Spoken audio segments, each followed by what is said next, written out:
هذا البرنامج برعاية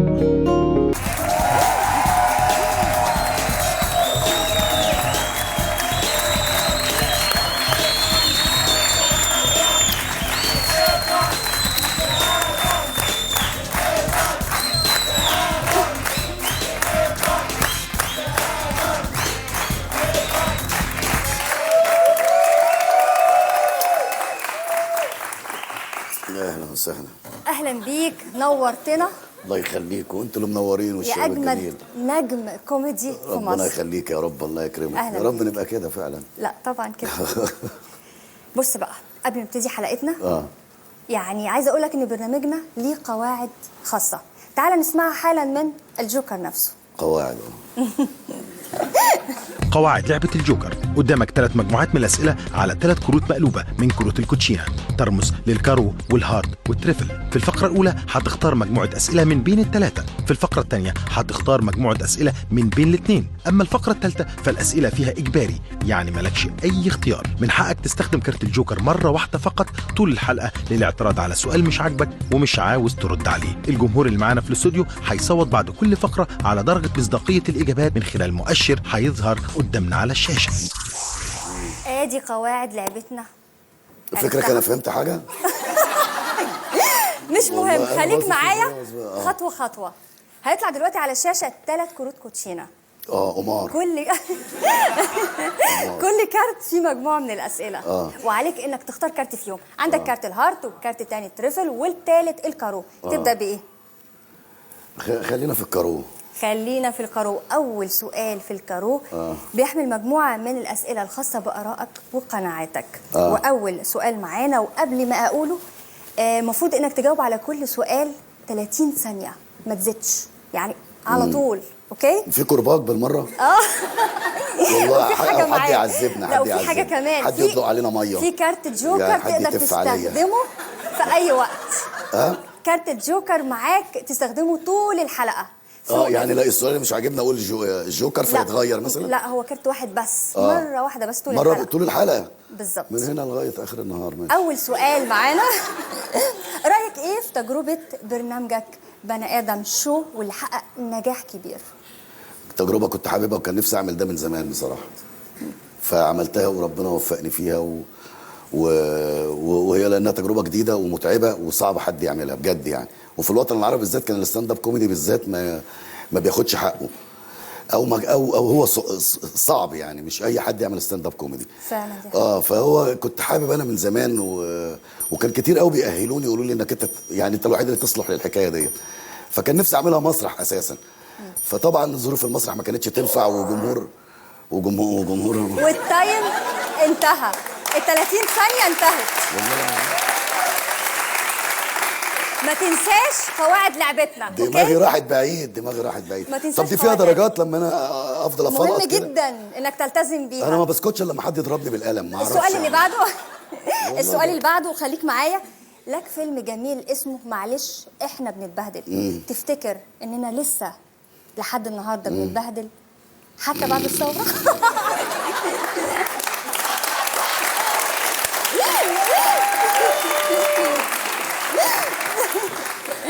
السؤال مرة ثانية ما خدتش بالي من القاعدة.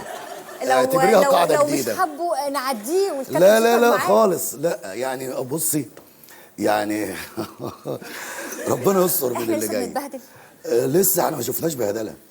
البهدلة جاية؟ طبعا.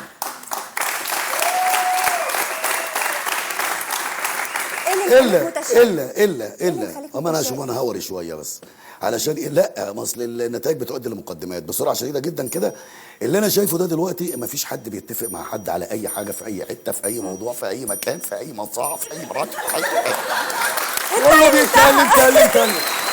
والطيب انتهى. والسؤال اللي بعده، ارائك السياسيه سببت لك مشاكل؟ يعني شويه مش كتير بس بتسبب طبعا كتير. يعني تلقيت اي تهديد، اي مثلا؟ لا، تهديدات احنا ما بنتهددش بالصلاه على النبي. ماشي يا قرموطي. انا والله انا مش اصل انا بايع نفسي من وانا من زمان يعني، فانا رايي برقبتي، يعني ما لا حدش. بس صحيح عمري طول بأمانة. عمري متمرد، ما ما حدش. جالكش مثلا اتصال حقيقي يقول لك ما تتكلمش في الموضوع لا ده؟ لا لا لا، يعني بتبقى ايه يعني بس بامانه ربنا في العصر القديم ده اللي هو احنا بنقول عليه النظام القديم وكده. الفلول يعني. كمل اتفضل.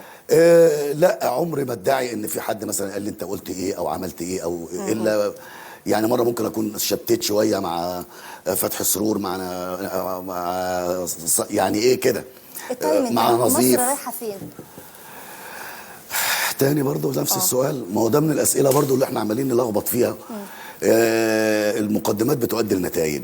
خايف؟ ولو فضلنا طبعا. قلقان؟ طبعا. مضطرب؟ طبعا. جدا؟ جدا. والسؤال اللي بعده على طول، رايك ايه لما بيقولوا انك اكتر فنان بيخرج عن النص على خشبه المسرح؟ اذا كان العالم كله خرج عن النص جت على امي يعني.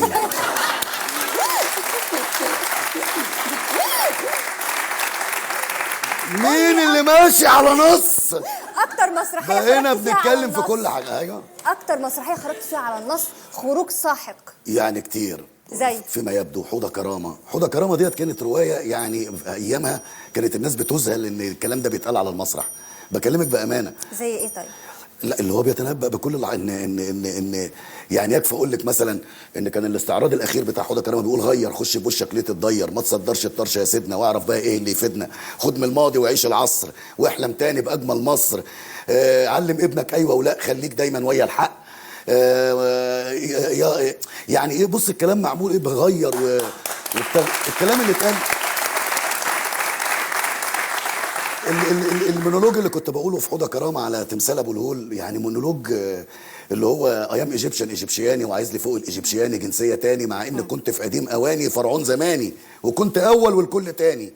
ايام ايجيبشن والارض ارضي وفضلت عايش بسيط ومرضي وكفيني اني ايجيبشياني صاين كياني، وقلت لو لم اكن ايجيبشن لاتمنى ان اكون ايجيبشن. من امتى؟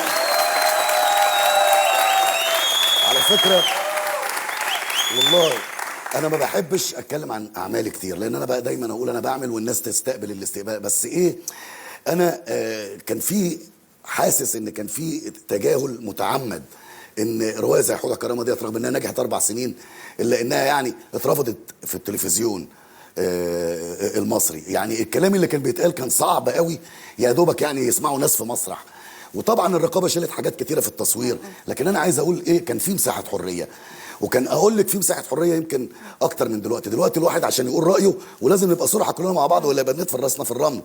انت دلوقتي ناس تخاف تقول رايها في السلفيين، ناس تخاف تقول رايها في الاسلاميين، ناس تخاف تقول رايها في الليبراليين، ناس تخاف تقول رايها في الراديكاليين. واحمد ادم لا كل الناس بقت بتزعل، اتضح ان احنا شعب ديكتاتوري وبنطلب الديمقراطيه. احنا جوانا ديكتاتور، كل واحد فينا ديكتاتور. معنى كده شوف الاب في اللي بيعامل ابنه ازاي في البيت. الديمقراطيه ما تنفعش معانا؟ ايه ده؟ ما ننفعش نتدرب. لا انا بتكلم احنا جوانا ديكتاتوريين. يعني احنا ايه نظامنا، نظام ايه الديمقراطيه كده. تعالى ما نتكلم تنفعناش الديمقراطيه، مش ما تنفعناش، فاهمينها غلط. يعني في ناس كتيره فاهمها غلط، وفي ناس كتيره فاهمها صح، وفي ناس كتيره اللي هم صعبانين عليا اللي هو فيهم وعي بس متلخبطين. السمع من كل حته، وفي لخبطه، في لخبطه ذهنيه ولخبطه في الدماغ، وفي حاجات بتتضلل، وفي ناس بتستخدم دعايات انتخابيه، وفي الفاظ انا لغايه دلوقتي اراهن ان حد يعرفها او يدينا مصدرها زي علمانيه وليبراليه وبتاع. يعني كلها الفاظ لا تؤدي المعاني. اصبحنا في العبث، اصبحنا بنتكلم اللغه اصبحت اداه غير جيده لتوصيل المعاني. فعلا احنا ما بقيناش نتفاهم مع بعض. على فكره كل الخلافات اللي احنا فيها ديت وتقعدي مع اي تيار سياسي اصحاب مش مختلفين على حاجه. طب متفقين على كل حاجه. انت ضد الحريه؟ لا طبعا مع الحريه. انت ضد الديمقراطيه؟ لا طبعا مع الديمقراطيه. بس لو فلان نجح تبقى متزوره.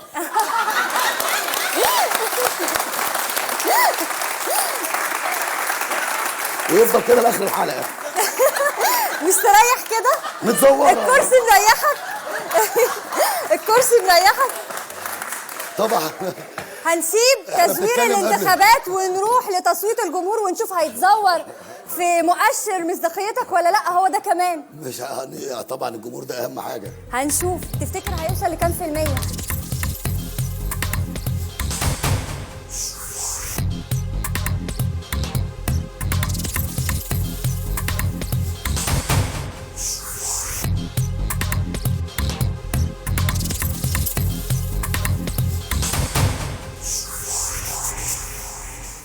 تتوقع كام في المية المؤشر هيطلع حالا؟ والله 80 90 لا 100% 110 120؟ ما بعرفش اتوقع والله، بس يعني تقريبا يعني تقريبا ان شاء الله هيبقى المؤشر سكور هيطلع كويس. دلوقتي حالا هيبقى وهو مرتفع بيطلع إن شاء وبيعلى، الله. عدى ال 50 وال 60 دي البطاريه هتخلص يا 100%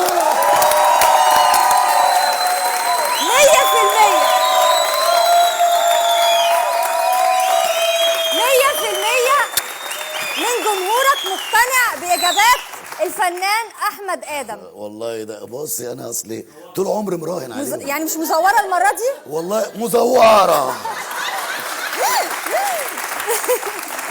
علشان جبت 100% تبقى مزورة؟ والله ما دام ما فيش حاجه اسمها احنا بطلنا ال 100% يعني، انما 100% لأحمد آدم. وهنروح لفاصل حالا ونرجع عشان نتواصل مع الفنان الجميل جوكر حلقتنا أحمد آدم.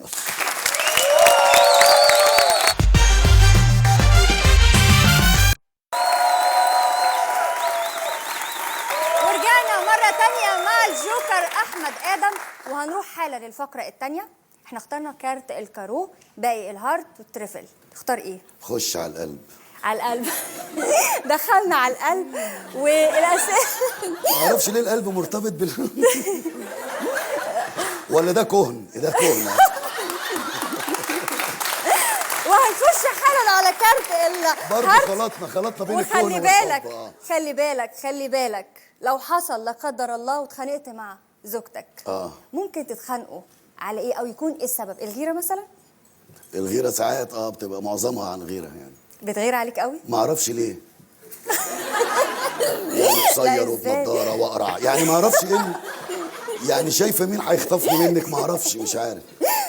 على فكره الفنان سمير غانم كان قاعد على نفس الكرسي ده وسالته سؤال وحابه انت كمان تجاوب عليه. قلت له لو قدامك واحده معادين، الميعاد الاول مع واحده زي القمر والتاني مع واحده ذكيه بس مش جميله، فتخيل رد عليا قال لي ايه؟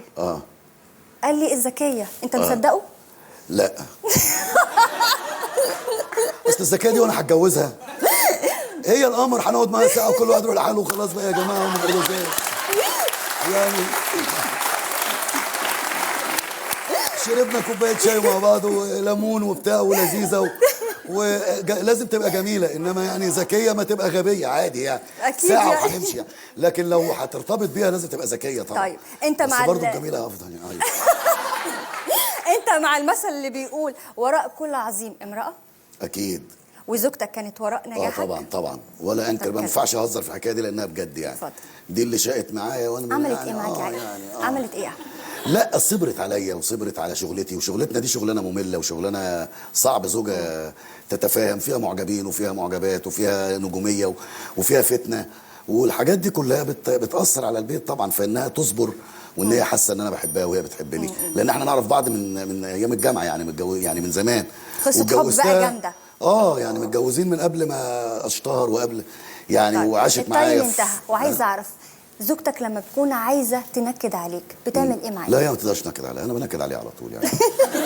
يعني فعلا زي ما بيقولوا ان الكوميديانات فعلا في بيوتهم بيكونوا يعني تشرين. ما حدش يقدر ينكد عليا. لا ما حدش يقدر ينكد عليا، ده قانون. والله انا نكد على نفسي. انا بعمل انت عارفه انا ساعات انا لما بزهق ما بلاقيش حاجه اروح واقف قدام المرايه عامل ازاي؟ فو عليك بنضاره جزمه.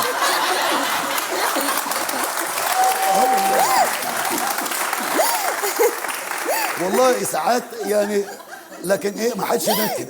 انا كفيل بان انا بنكد على نفسي طول الوقت يعني، مش ناقصه حد يجي ينكد عليا. فايه اهم حد معاشره بيبقى الاصدقاء والزوجه. اصدقائي اللي لغايه دلوقتي اللي نعرفهم من 30 سنه هم اصدقائي هم. طيب وزوجتي هي. طب غير النكد الا لو اتجوزتها بعد الحلقه دي بقى. طب غير النكد ايه اسوأ صفه في احمد ادم؟ أسوأ صفة يمكن العصبية طبعا.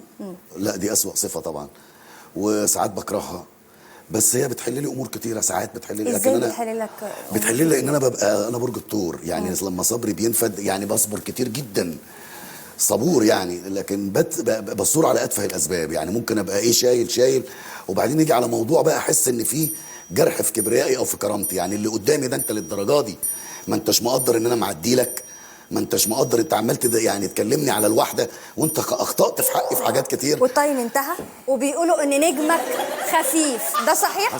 كنت بيقولوا الفنان احمد ادم نجمه خفيف وعين الحسود فيها عود، ولسه العين مقوره ومدوره. يعني بس يعني ما طب ما تحكي لي اي حاجه كده. لا والله يعني احنا شفنا المسرحيه اللي جمعتك بالفنان محمد صبحي. طبعا. وطول المسرحيه طول الوقت يقول لك عينيه مدوره ومقوره. مفيش حاجه يعني موقف تفتكر تقوله لنا؟ لا مش يعني ما فيش موقف معين يعني واخده بالك، بس انا بتبقى في حاجات، يعني بتبقى في حياه.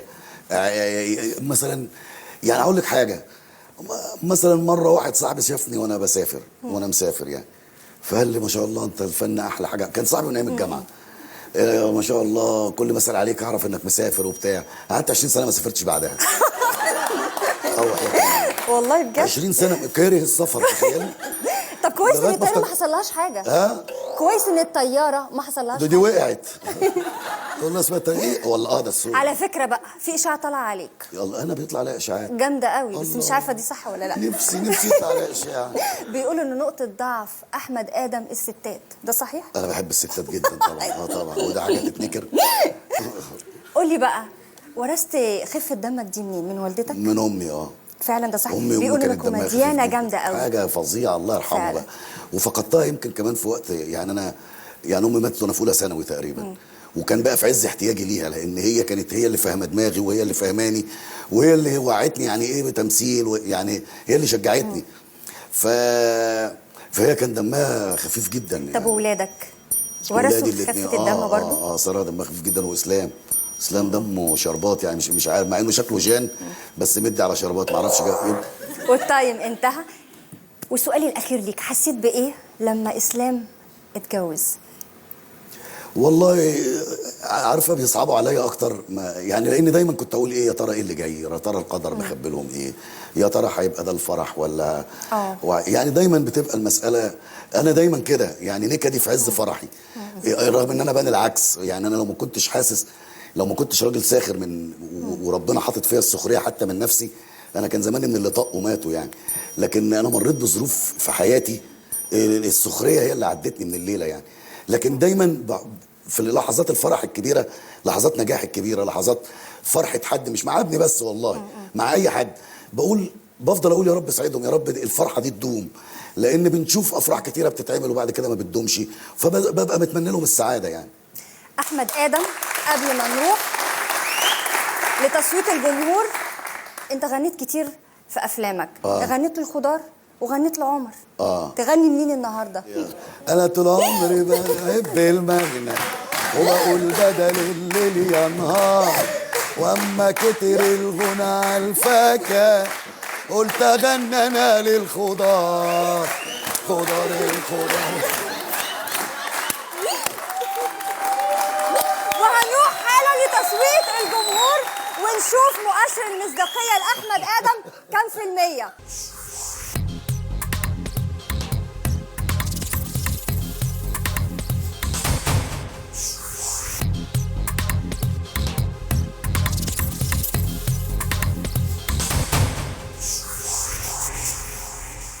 كام في المية قبل ما يطلع التصويت؟ حسب الشحن بقى ان شاء الله. ان شاء الله هيبقى هم النتيجه طلعت اهي. النتيجه 100%. نشوف المؤشر حالا طالع.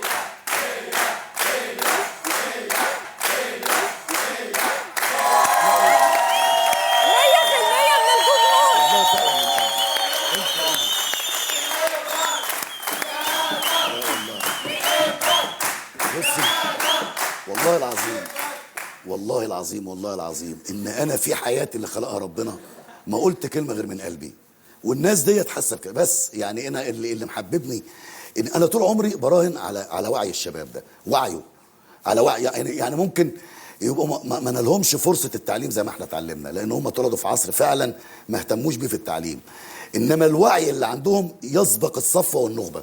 عندهم وعي وعندهم حس وعنده يعني ايه بيحب مصر. واحنا كنا مفكرين احنا اخر جيل هننتمي، لا، اذا كان حتى مضلل عليهم شويه من حاجات، لكن هم هيعرفوا يعني ايه مصر في خلال ال5 6 سنين اللي جايين. 100%. من اجاباتك. الجمهور خلاص. بس براهن اسمح على لي- وعيهم والله. اسمح لي بقى نروح حالا لكليب سريع لاجابات الفنان الجميل احمد ادم.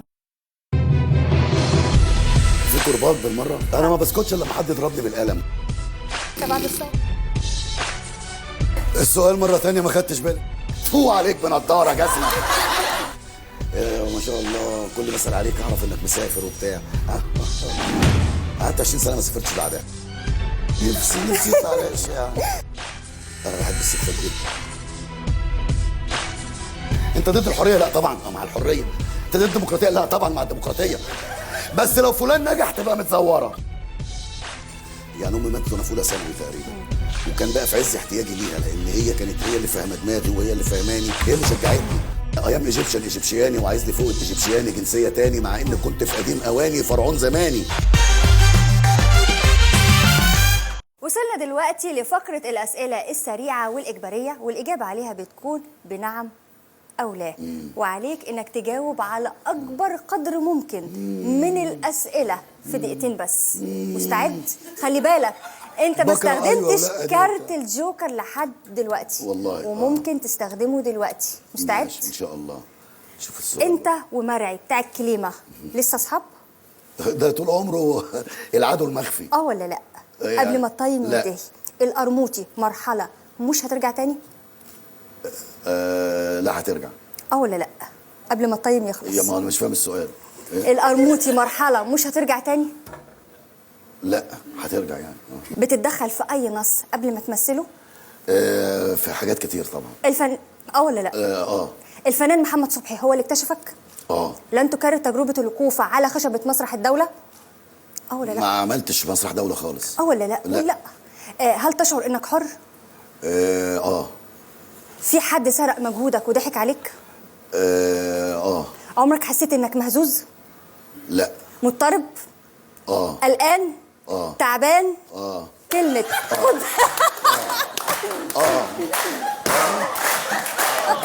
اللي بعدها كلمة خد بالك لازمة موجودة دايما في كلامك. ولا لا؟ في مسلسل الفورياجي اندمجت في ضرب رزان مغربي وكنت هتجيب لها عاهة، صح ولا غلط؟ هل النجاح زي الحادثة مش ممكن ابدا نتنبأ له؟ طبعا. جيلك اشتغل كومبارس مع نص نجوم السينما دلوقتي؟ جيلك اشتغل كومبارس مع نص نجوم السينما دلوقتي؟ لا. هل هتكرر تجربة الكتابة للسينما مرة تانية بعد فيلم شعبان فارس؟ انت سيء الحظ مع النقاد؟ زعلان انك لم يتم تكريمك في اي مهرجان؟ لا. بتخاف من نفسك احيانا؟ ايه ده عمل ليه كده؟ حاسس انك جوكر في التمثيل؟ هم يقولوا بقى. جوكر ليا انا بقى، ليا انا جوكر. جوكر المذيعة، جوكر المذيعة. دي اللي استخدم فيها الجوكر بقى. لو طلع لك عفركوش وقال لك شبيك لبيك انا عبدك وملك ايديك، تطلب ايه ادم؟ اطلب اشوف مصر احلى دولة في العالم دي. يا رب.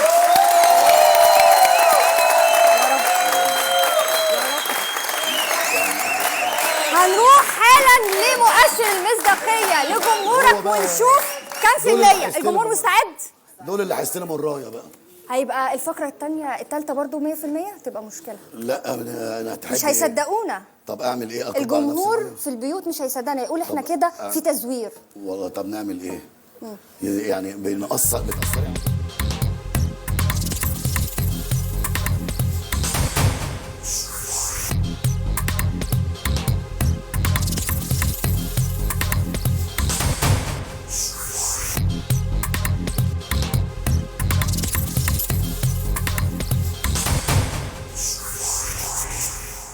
المؤشر هيطلع حالا. ايوه. يا ترى كام في المية متوقع؟ كام في المية يا ادم؟ يا رب كده علشان لا دي بتلخبطنا يعني، برضو تبقى نسبة المؤشر كويسة اهو. ان شاء الله. ان شاء الله نسبة زي الفل باذن الله. الله. ايه ده؟ مؤشر المصداقية 100% وما حصلتش في الجوكر على فكرة، ما حصلتش للثلاث فقرات 100%. والله ما انا بقول لك ما حصلتش ابدا. لا. ما حصلش في برنامج الجوكر ان اي فنان حصل على نسبة 100% في الثلاث فقرات غير الفنان جوكر الكوميديا أحمد آدم. اسمح لي نروح لفاصل ونرجع مرة تانية مع أحمد آدم.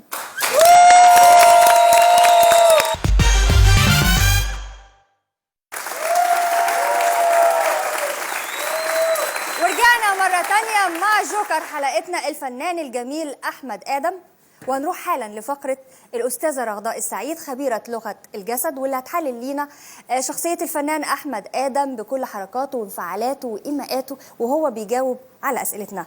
تعال نشوف هتقول إيه عنك يا أحمد ونرجع تاني. أحمد آدم شخص بسيط وعلى سجيته، بيكبر دماغه ويحط نفسه في يعني حالة فوق كده ويبص على الدنيا كده بمزاج. شخصية بصرية بيشوف كل الصور في دماغه وبيحاول يوصلها بحركات جسمه. شخص صريح جدا. حصل عنده ثبات انفعالي أول دقيقة أو 2، وبعد كده انفعالاته بدأت تظهر. حاول يحط إيديه تحت فخده عشان يهدي نفسه شوية ويبقى ثبات انفعالي، بس بعد كده يعني انفعالاته ظهرت عليه. عنده مزاجين، ممكن يبقى هادي جدا ومتأمل وبيفكر وده قليل قوي في حياته، والتاني منفعل جدا ووجدانه على طول ومشاعره طالعة وفيه شوية عصبية وملول شوية.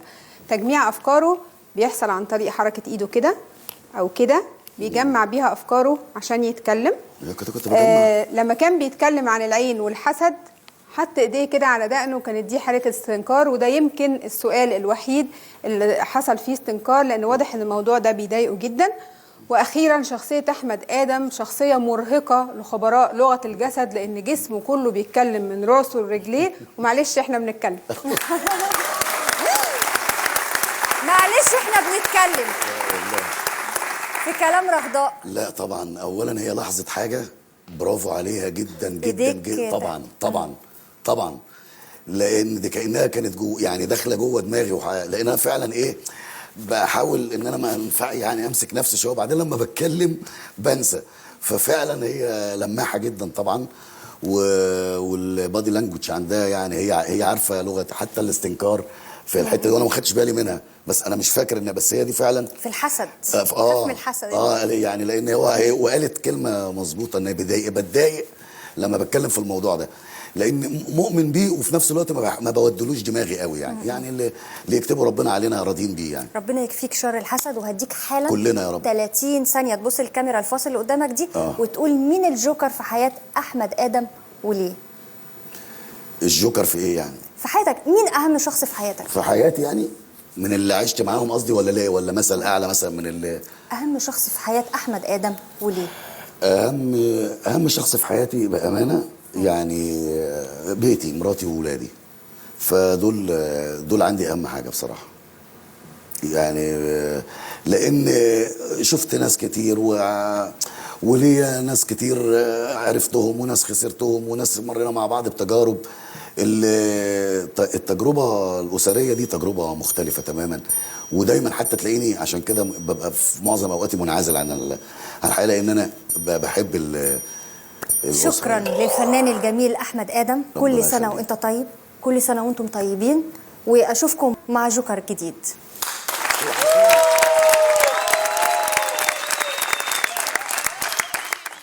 هذا البرنامج برعاية